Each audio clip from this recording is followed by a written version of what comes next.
everybody. Thank you so much. It's a pleasure to be here. As the host said, my name is Ineama Kamwade. I'm a broadcaster with the Nigerian Television Authority, and one of my greatest passions is to facilitate conversations that can inspire change and, create good influence. And the people on our panel session today are people who are outstanding leaders in their field. You know how people say there's a lot of money in the tech space, and so many people are transitioning from other career industries to tech. I'm sure Maya can tell us for a fact how much money is in the tech space because you've been there for a good while. And also, when people talk about how people who work in tech are called the tech bros or the tech sissies, I'm wondering what we'll call Catherine, who has spent over 25 years doing such great work with SMEs. Are we going to call you a tech mama or a tech babe? Tech mama, good.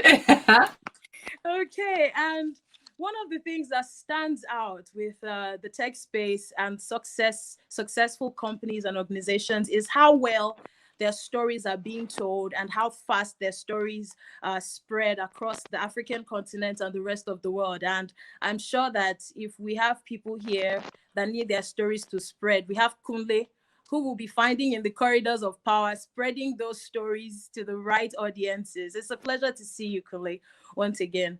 And of course, last but not least, entrepreneurs do great work right now in this ecosystem, in this tech ecosystem. They're solving Africa's most important problems. And we have an entrepreneur who's helping those entrepreneurs solve Africa's most important problems, and no other than Bernard Garte. And it's a pleasure to see you again. Thank you, everybody. All right. So I have seen some questions from, I think, YouTube, and people have been asking how they can get funding, how they can, scale their startups. I just want to tell you, rest assured, it's going to be a great time. Some of those questions our panelists will answer. So you're welcome to this third panel session. This one is the investment ecosystem of Nigeria, and our panelists will be sharing their insights and opportunities for future business tycoons. All right, so let's start right away. I'd like for you, our panelists, to tell us about your background and how it brought you to what you do. Let's start with you, Catherine. Sure, thank you so much. So I'm Catherine Young, and as you well said, I've been in this industry for a very long time. Really started my career literally in a supermarket, going through the ranks from being 18 years old and working my way through and studying whilst I was working, and so started working my way into a place where I got my first big head office job. I thought I had made it, and oh my goodness, then you realize you've made nothing. And that's where I really fell in love with the startup world. It was through my career, I always worked with startups, but this one particular, my second last corporate job, we were working with 1,300 entrepreneurs across the continent at service stations, and that's where it started, where we were developing these entrepreneurs, and from there it just grew and grew. My last official corporate job at SAP, where we worked with thousands of startups, and that's where we started. Then I started Thinkroom as a pure consulting business for entrepreneurship development, and then invested in Grindstone and Grindstone Ventures Fund about 5 years ago now, and that's what I do. I live, eat, and breathe. The startup mama lives, eats, and breathes startups. That's wonderful. Thank you, Catherine. All right, over to you, Maya. My name is Maya, and apologies, my internet has not been the best. It's going a little bit in and out, so just apologies on that. But as a little bit of background on me and the work that we do, my name is Maya Horgan Famodu. I run a $10 million Fund 1, a $50 million Fund 2, all focused on pre-seed and seed stage tech in Nigeria, Kenya, Ghana, and Egypt. We had our first exit last year. And we also have a nonprofit, Ingressive for Good, that trains about 100,000 African youths a year in technical skills. And in our last training cohort of 3,000 members, we had about 80% employment upon graduation. So very high employment upon graduation rates, very high placement rates, and about an average of 5 to 10x increase in earning power. So that's what I'm working on, and very excited to be on the panel and share more of all that we're doing. And also, as far as on the US side, our fund is a Delaware Incorporated LLC LP, and given that about 80% of capital backing African tech comes from foreign investors, majority of our portfolio companies are actually Delaware C Corps with wholly owned subsidiaries on the continent. So thanks, guys. Glad to be here. Maya, are you done? Okay, all right. So let's move to Kunle. Kunle, can you tell us about your background and what brought you to what you do? All right. Okay. Sorry about that. I'm not sure exactly what's going on. Right. My first degree is as a trained journalist, but I started working in the banking sector for a couple of years, then changed career to become a project manager, and that was for a couple of years in Zurich, Switzerland.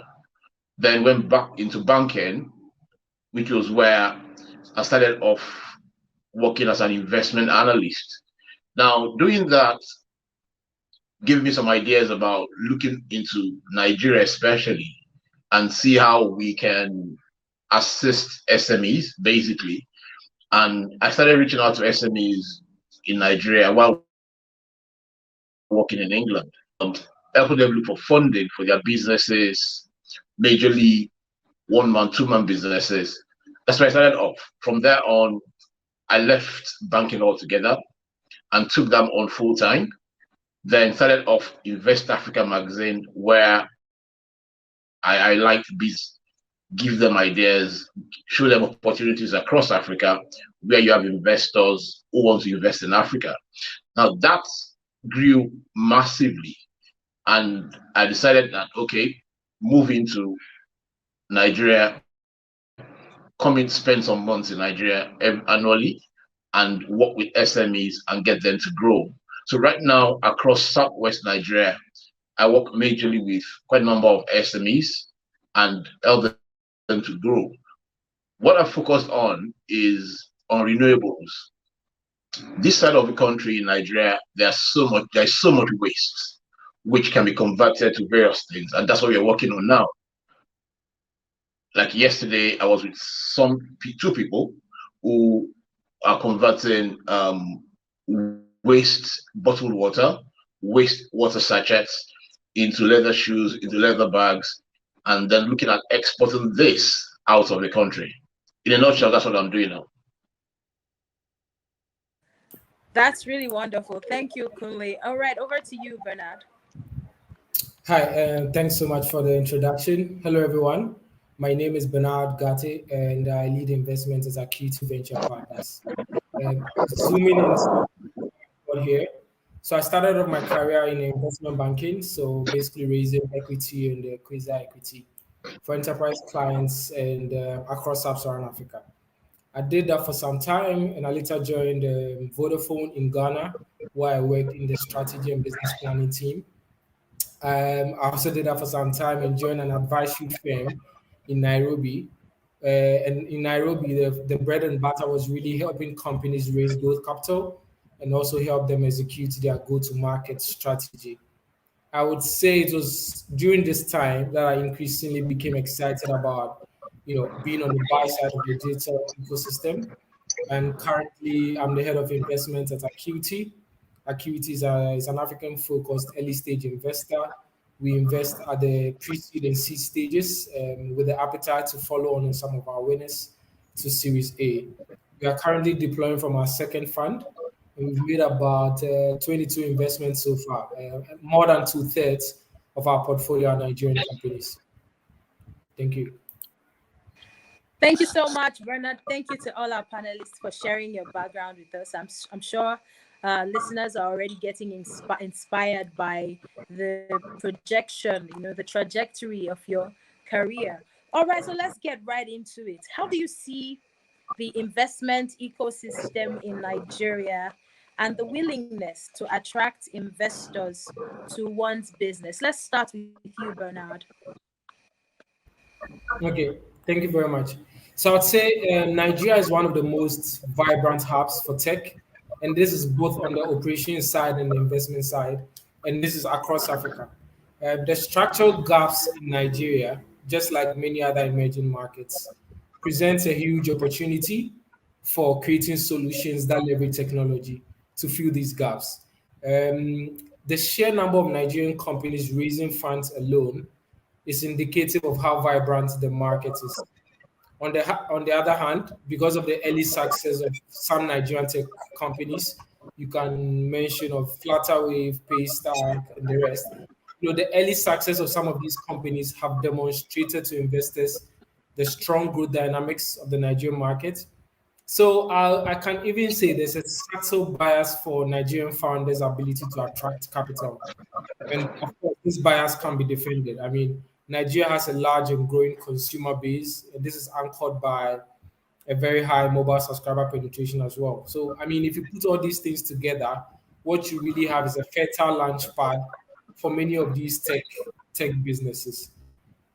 Just for numbers, if you look at just this year alone, total funding raised by African companies has reached, the last time I checked, has reached 4 billion. Nigeria accounts for over a third of this amount. More than 1.4 billion was raised by Nigerian companies alone. So I'll say there's a lot of traction in the Nigerian ecosystem, and it will just continue to grow. All right, thank you.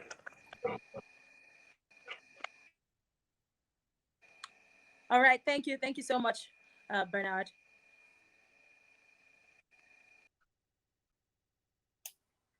Kunle, you maybe want to take a stab at that? The investment ecosystem in Nigeria, or can I go? Yeah, you can go. Fantastic. So just to add to absolutely to what you said, we admire the Nigerian ecosystem, truly. From a South African perspective, we truly do. We think you're doing phenomenal work, and it's estimated that actually as a continent, we're going to be probably raising 5 billion this year, which is fantastic based on how it's gone. And I think just this morning, I actually saw an article, because we're also keeping track of the Nigerian ecosystem and how you really are pushing for your startup bill. And I think just this morning the bill was approved through the Federal Executive Council. So from our perspective, from a South African funder perspective, we are very, very interested in doing some deals with some of the Nigerian funders across the continent, because we have so many companies that that have access to market across the continent. So from the Nigerian ecosystem perspective, really alive and well in the top 4, really doing so well. And of course, it seems like Egypt's going to start giving us a good run for our money from an ecosystem perspective, but the ecosystem's very alive and well. Okay. All right, I'm glad at the sentiments that you have towards the Nigerian ecosystem. You're welcome to relocate here if you want as well. We welcome you with open arms. Spend lots of time there before I will. Right. Okay. While we're waiting for us to get back to us, I think one of the things I can chip in is when you look at the ecosystem, really, there are so many of them, apart from the ones who have been able to access funding. I think the challenge for me now is when you see the ones who don't know how and where to access funding for what they are going to be doing. For example, this week, I've met quite a number of startups that they are doing fantastically well. They have ideas, but they are looking for opportunities to grow. So what I've taken up to do now is start looking at this businesses, helping them to package and get them to source for funding from people like yourselves, organizations like yourselves, where they put things together and the business plan and all those things. the challenge for them is some of them are comfortable in just in their little area, whereas when you look at them, you could see the potentials in what they are doing. And then we now speak to them, talk to them about opportunities available and how they can get this done. Then you open up their eyes into this, and then they begin to grow. Right now, I have about 7 of them I'm working with, and I think that's the challenge which we need to deal with in Nigeria now. The flutter waves of this world and all these ones, yes, those ones they manage to understand or find a way to get this funding done.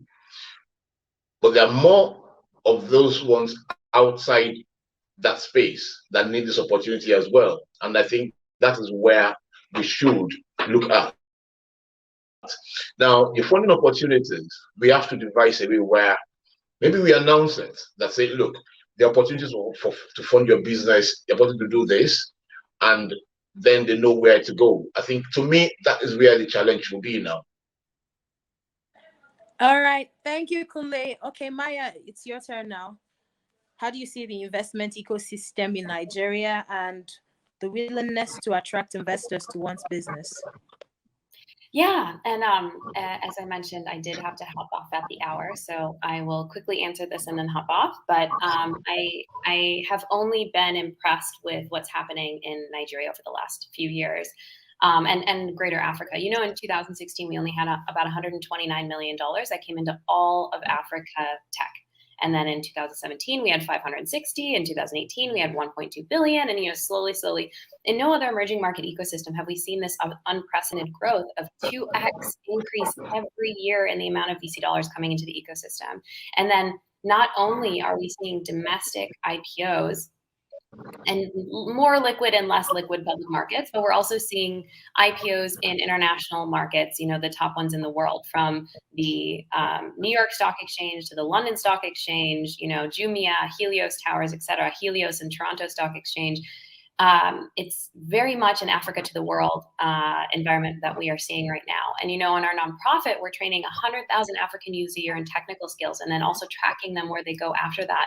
And it's so interesting to now see, you know, 5 years ago, developers in Africa that wasn't even a thing. Nobody was thinking about that. But this year, and now, you know, Germany, the UK, et cetera, has specific tech visas for Africans who are going to European Union or European nations to get into the tech space and to work at international companies based in Europe or based in the US. And never before have we seen that, a whole government initiative in various top tier countries acknowledging, wow, the best of the best talent in the world is coming from Africa. And I think that not only is a testament to how you know, ingenious developers and youths are in the country, in the various countries at large, but also how competitive on a global and international standard. So I'm really excited about it. You know, we have our 10 million fully deployed, and the numbers are tracking well because the ecosystem is doing well. And we're just wrapping up our 50 million fund to raise. And people are really, really excited about African tech. The top tier funds all around the world, from the Y Combinators and Andreessens and Greycrofts and Tiger, et cetera, everyone is looking and engaging with African tech because it is the hottest and fastest growing ecosystem in the world right now.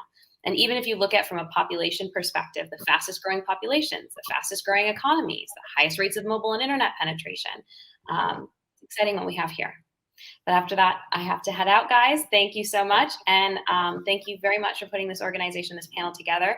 Excited to engage with you next time. And feel free to add me on LinkedIn or anything like that for follow-up questions. Thank you. Have a great rest of your day. Bye. Bye. Yes. Right. Did you hear Welcome my question? Back. No. Oh, thank you so much. I was asking, how long does a company have to be in business before it can get investors? And I asked Catherine to please take the lead in answering that question.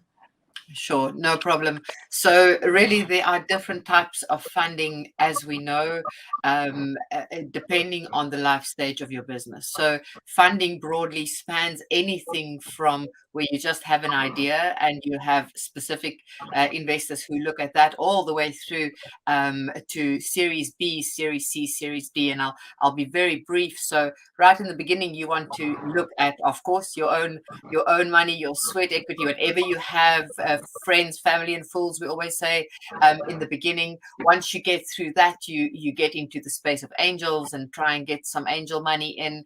This is typically not for hectic equity in any way.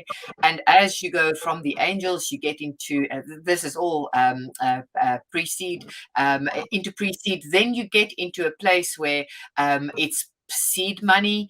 Make sure that I always say to any startup who's willing to listen, make sure you take the money into your business as late as possible.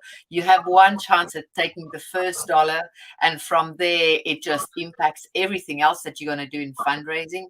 Then after seed, you get a post seed, and this is pre-Series A. Then the VCs start really playing a big role from a Series A. That's what that stage is about. And this typically is for equity in some form or fashion. And then from Series A into all the follow-on rounds. So the answer is there is money at every stage of a business's life cycle. The question is, do you know, as a startup, as an entrepreneur, as a business founder, at which stage you are and what money you should ask for? So very often startup founders get so despondent because they ask money from wrong funders instead of the right ones. And then the one I forgot, of course, there's very early stage also, there's grant funds. And very often, although it's laborious, that's also a way of getting some funding into your business. So depending on your life stage, that depends on the type of money you're going to go search, and then you look for a mandate fit with those funders and get into discussions.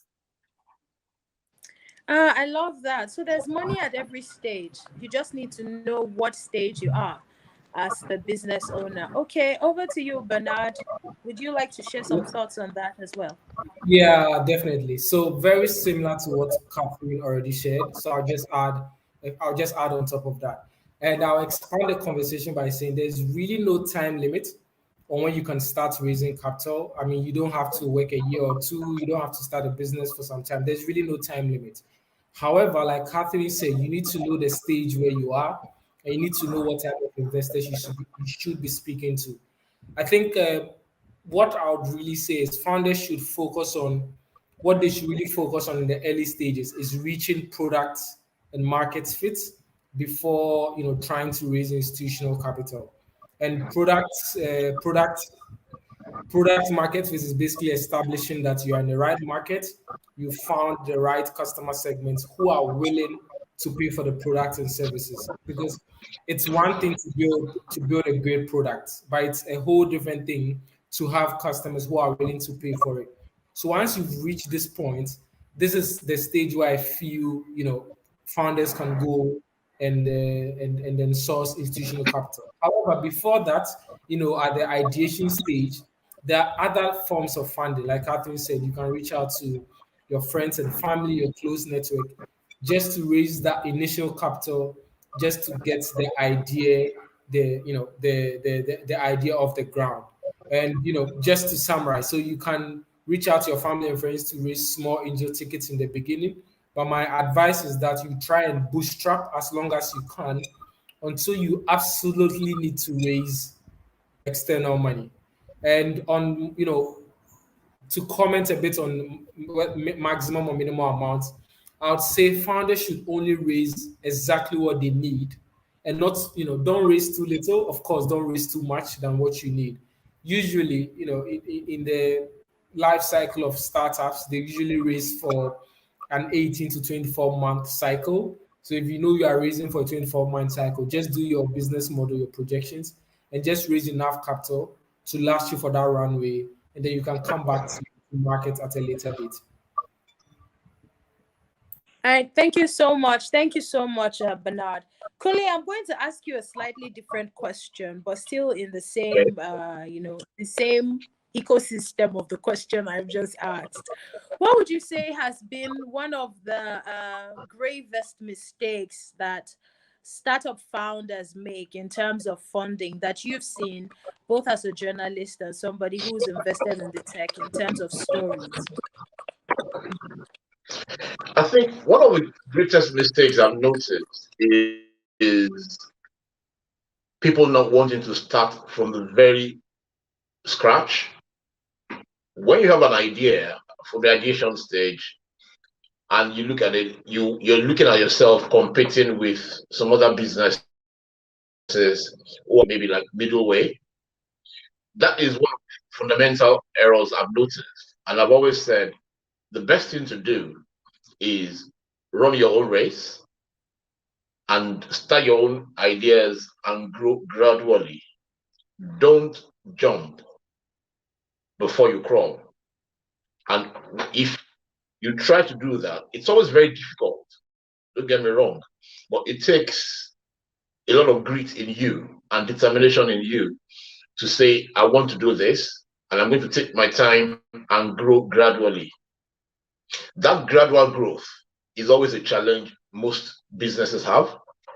And I always say again, if you want to start a business, what Catherine has said about funding on different stages, yes, I agree to that. But I always advise, do not put enough pressure. Don't put pressure on yourself by seeking for funding from the very start up.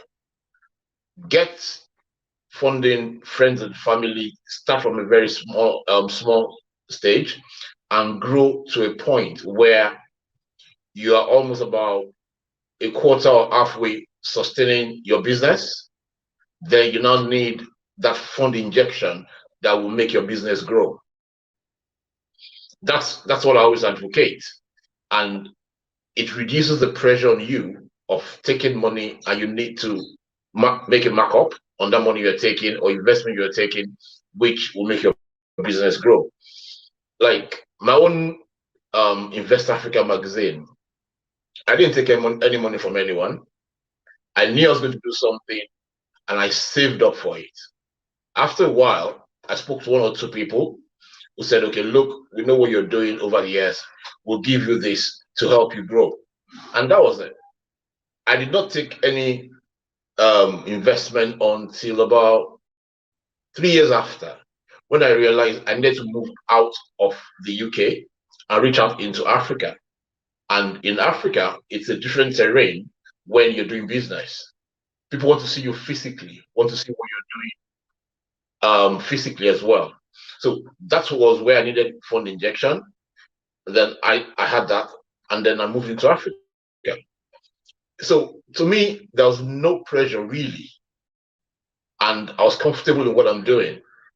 And that's what I always ask people. Do not put pressure on yourself in addition to the business you're already into. 1, 2, whatever fund injection that you need, like Bernard said, take what exactly you need. Don't take more than what you need. Do not take any funding for personal purposes. Just take it strictly for your business and start from the very scratch, grow gradually. Every business, they have a growth graph. So until you have that growth graph, I don't think you would succeed so much. So for me, it's just grow gradually. That's what I've seen, and that's what I think is sustainable.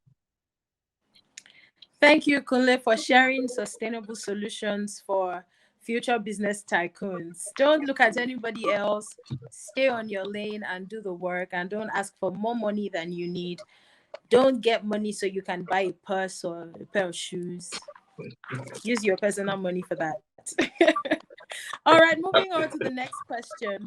Please, I'd like you, Kunle, I'll start with you now. I'd like you to share any initiative or project or program that your organization is providing or has provided for entrepreneurs in the tech space till date, from as far back as when you started till date. Okay. One thing which we've been involved with is in the space of renewable energy. Now, that is one area where it's quite expensive if you want to go into it. Solar power, off-grid energy, and all that. It's very expensive. I've played in that area, and I realized you need hundreds of millions of dollars for it to set up.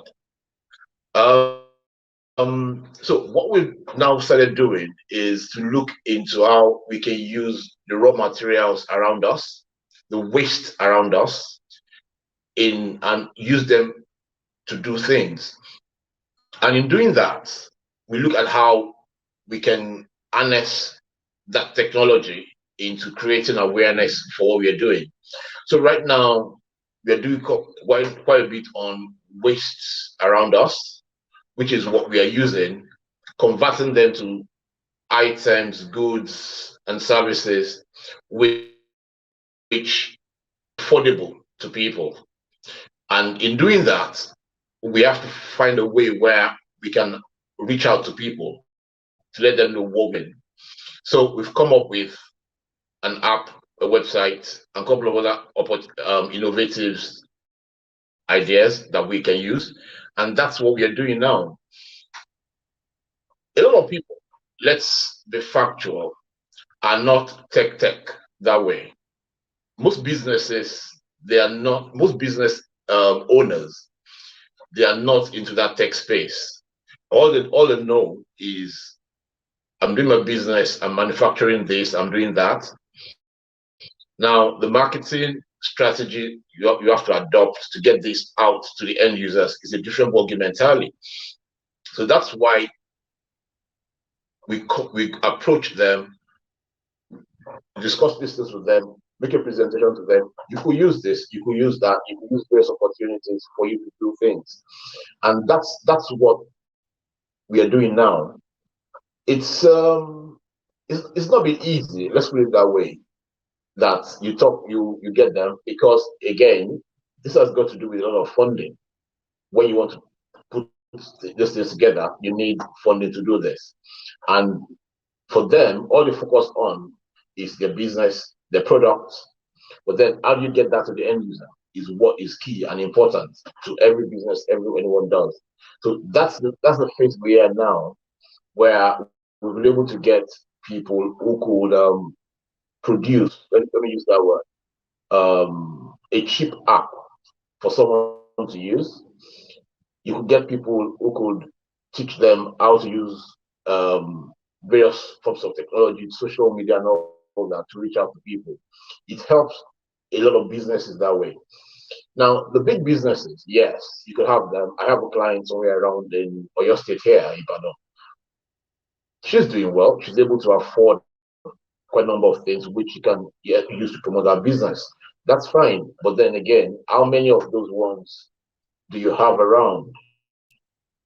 You have much more businesses who are growing, who don't have that opportunity.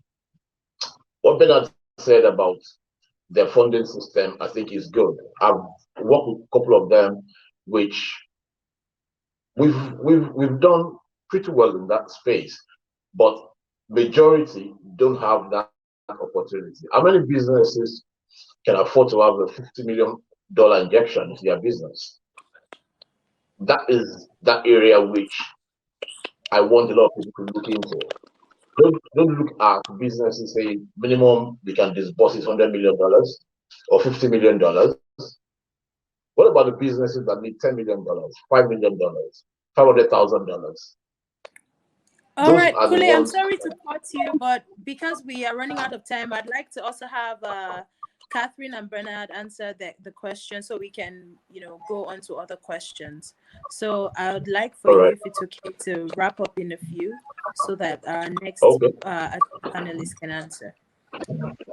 So in rounding up, what I want to say is it's good we have Catherine and Bernard doing the business and the millions of dollars there. Let's look at the hundreds of dollars, the thousands of dollars that can help SMEs grow. I think that is more African focused, because you have more of that than the ones that do millions. Thank you. I love that. Thank you so much, Kunle. All right, over to you, Bernard. What initiatives or programs or projects has your organization been working on for entrepreneurs? Yeah. Thank you so much. So value creation is really at the heart of what we do at Acuity. And we leverage our network connections, one to help answer questions our companies may have, and also help them expand into new markets outside of Nigeria. These companies all want to become Pan-African. We have a number of partnerships with global organizations that help with things like governance, and we are really passionate about governance as well, because I think those are some of the ingredients that can really help a company to scale. Now, to more specific programs, our data analytics project is one that I'm very excited about. So what we are basically doing on the data analytics space is we help our companies become consumers of their own data. For every company, who is onboarding customers, they are collecting tons and tons of data. And we hear things like, we are doing data mining, big data. But really, when you go into these companies, they are really not using the data as they should. One of the things we've decided to do is that, look, you can use the data you've collected to understand trends in the market faster than your competition, and also really to predict how the market is going to evolve over the next few years. So that's one of the things that we've done. And all the data they collect do not go to waste. We help them understand really intimately the kind of data they are collecting and how that can help them to scale faster. We also have a we also have a learning management tool, which we are still trying to put together. And the plan here is really to sort of take all lessons learned from our previous cohort of companies that we can make available to our new portfolio companies, so that we don't have to reinvent the wheel when people encounter some issues with running their companies. I love that. I love how you mentioned not having to reinvent the wheel with data that's been made available for entrepreneurs, and I appreciate that. All right, Tech Mama, you'll be the last person answering this question today. Projects, programs, and initiatives for entrepreneurs. Sure. And thanks for my name. I love it. It's Tech Mama. It is now what it is. I'll change my Twitter handle. So really we I love, Bernard, what you said. We also talk about knowledge networks, fundings, and markets. And we know that startups, entrepreneurs need these four things in different levels, again, depending on where they are in their life stage. And Kunle, I loved what you said, because we have this saying about the best overnight success is never shorter than 9 years. And we know that, right? You're in for the long haul and you're in for the hard yards. So what we try to do with our approach with startups is that we try and tackle the knowledge networks, markets, and fundings in different ways. And how we do that, firstly, is through our Grindstone Accelerator. So our accelerator almost acts as a deconstructed DD, if I can call it that, because you work with the companies in the accelerator, and that's a lovely feed into the Grindstone Ventures Fund once they are through. So the accelerator is one. We run 3 cohorts a year, and in fact, watch the wires for those startups who are on. We're starting a Grindstone Africa Accelerator call in January, and a Grindstone South Africa specifically accelerator also in February. So that's the accelerator. We have a thing called Grindstone Academy, where literally once a month we just share knowledge, because there's so many applications that come into the accelerator. We can't work with every startup. It's just a capacity issue. So where we share knowledge and we bring ecosystem players in. Bernard, could you expect an invitation from me to come share with? But we have the saying that says it takes an ecosystem to raise a startup. So in the academy, we bring startup ecosystem players in, and we share knowledge, and also have an LMS that we share through.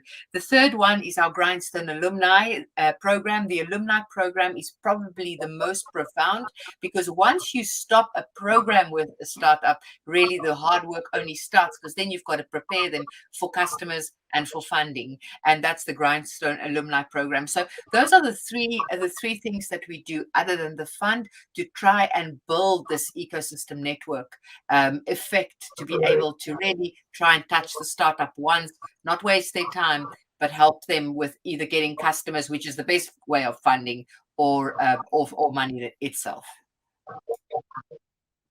Thank you so much for that, Catherine. And I'll also be asking you the next question, so you can start with the answers for us. What strategies can you share with the audience in terms of successful capital raising? Be realistic. Really, it's not said in an arrogant way. It really is about so three things, if I can summarize it from my side, and the gentleman will have many more insights, I know. Really think long and hard when you are ready for your first raise, and remember that product market fit is required to be able to get customers. So just know very well when you want to take in that money. Very often customers is actually the best form of funding first, once you've done your own funding. So be very aware of when you need to do your first raise, because the reality is that when you take money, that comes with strings attached, let's be honest, whether it's just a reputational one. The second one, really, the thing of I'm the next Uber, or I'm the next Google, or that's not a differentiator. Really go think about your total addressable market in a way that you really understand it, and don't try and be all things to all people in the beginning. Be prepared to be able to pivot your business as you go. And lastly, we very often have startup founders that are so in love with their product and their solution that they very often don't want to let go or make any changes, regardless and despite of the growth of the business. So don't be attached to that's the only solution, that's the only product. Be open-minded, understand you will pivot. The product is merely a way to get the business done. So take both a product and business perspective when you ask for fundraising. Those are my three. Right. Wow, taking lessons from myself as well, because I mean, I'm a product myself. I'm the product and I'm the entrepreneur. Wow, such heavy responsibilities. All right. Kunle, what would you share as strategies for successful capital raising?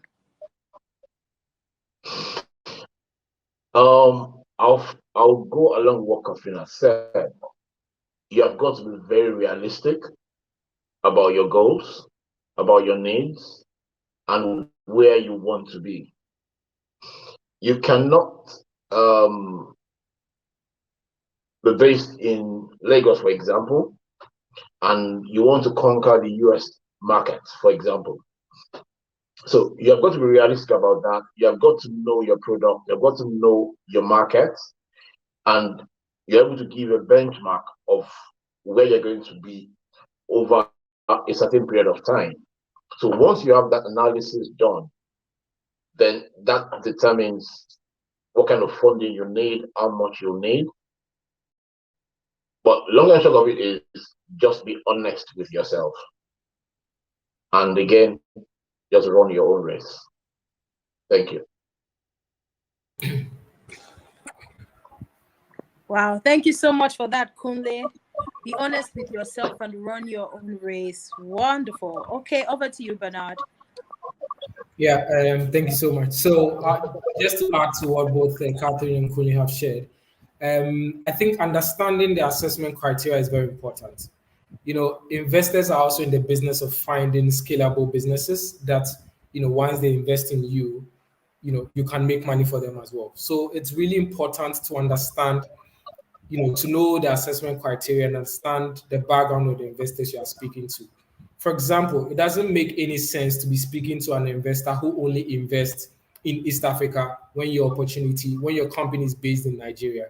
So knowing your investor. So I think point one, knowing your investor is important, and understanding the assessment criteria. Most funds have strict investment criteria, like countries they can invest in, sectors they can invest in, type of solutions they can invest in. So if you know that this company only does digital logistics, and you have something in fintech, maybe you may not be the right company for them. So knowing your investor is very important. Governance and structuring is something that we don't talk about often, but I think from the get-go, you should really think very seriously about how you are structured and your governance structures. Um, I think my third point will be think of investors as your customers. One, you are building a product, so you typically have 2 or 3 customers. The first customer is really the guys you are building a product for who pay you money. Your second customer group can be your employees who you have to take care of. I want to put investors as a third category of customers. And so if you start thinking of investors as customers, you approach them in a different way. One, you want their money, but two, investors also want the opportunity to invest in your company. So you should sell your company in a way to buy investors as to get investors in as your customers. And just to borrow a point from Catherine, it really takes an entire village to build a great company, and fundraising can be tough. It's a long, winding journey. So, I mean, doing it alone can be very, very tough. There are various moving parts, and you really need a strong community of supporters to get it done. So, as much as possible, try not to do it alone. Leverage your network connections, and really, it's you should seek out help when you can. And I think one of the most powerful tools in fundraising is getting introductions. Like if you know someone at a company, a portfolio company they've invested in before, just send them a quick note and say, hey, can you introduce me to Bernard at Acuity? And I found that it's such a powerful tool to get to get your foot in the door to start the conversation.